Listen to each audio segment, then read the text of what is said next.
Hi guys! Welcome to my mini vlog. Dahil nga na-miss ko ang native na tinulang manok, kaya naman napaluto ako. Kapag nasa probinsya ka talaga, ay talagang makakapagluto ka ng native na tinulang manok na wala kang gagastusin kundi bibili ka lang ng sibuyas, bawang at luya. Pero kung may mga tanim ka nga na mga ito, ay wala ka nang bibilhin. Diba? Wala ka nang gastos, ang sarapan ng ulam mo. Bali, inilubog ko nga lang yan sa tubig na mainit para mabilis matanggal yung mga balahibo niya.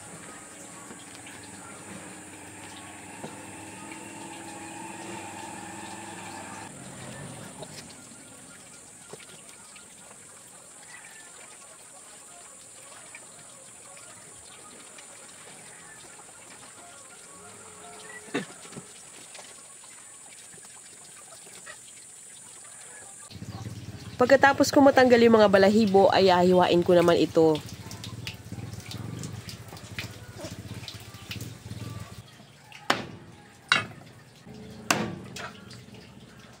Tinanggal ko na nga dyan yung paa tsaka yung ulo at hindi ko na sinama sa pagluto.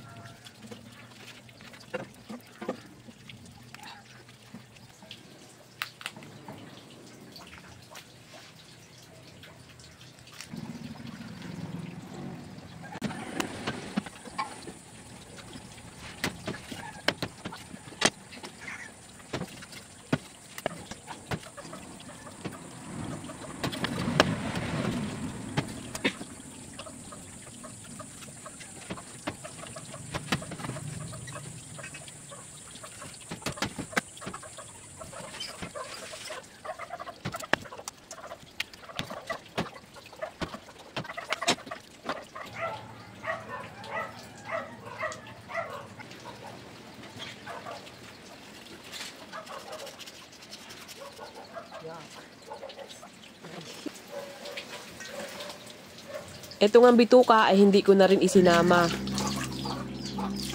Pagkatapos ko ang mahiwa ay hinugasan ko na ito.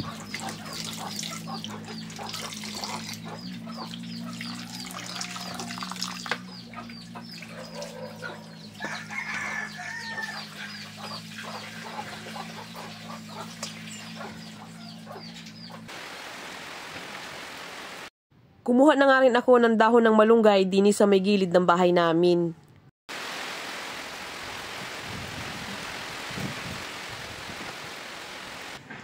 Kumuha na rin ako ng dahon ng sili. Nakakuha na nga rin ako ng papaya. Medyo malakas nga ang ulan dito ngayon kaya hindi ko na-videoan ang pagkuha ng papaya.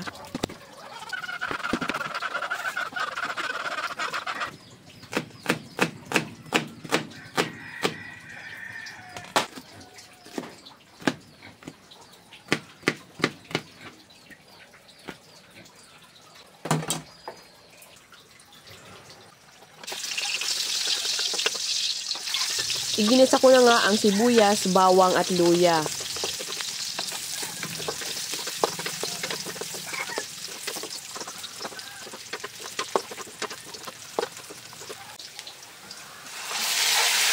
Tapos inilagay ko na itong native na manok. Tapos naglagay ako dyan ng asin at saka pamintang durog.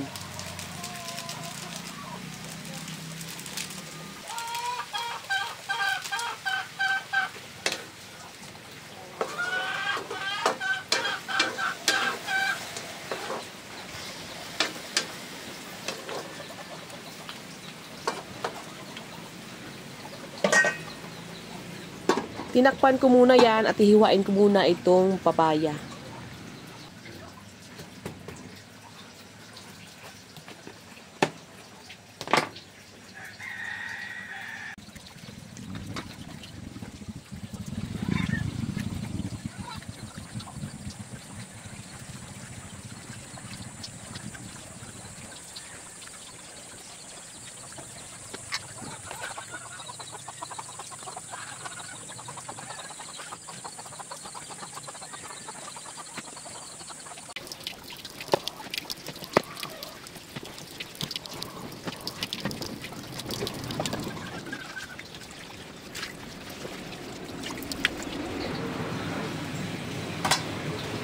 Pagkatapos ko ang mahiwa yung papaya ay inilagay ko na at isasama ko ito sa pagpapalambot.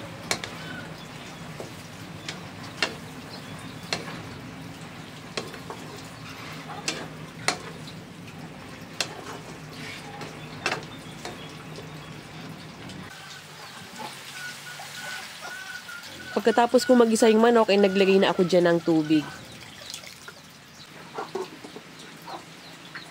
Naglagay nga rin pala ako dito ng isang piraso ng chicken cubes. Nung malambot na nga yung manok ay nilagay ko na yung dahon ng malunggay at saka yung dahon ng sili.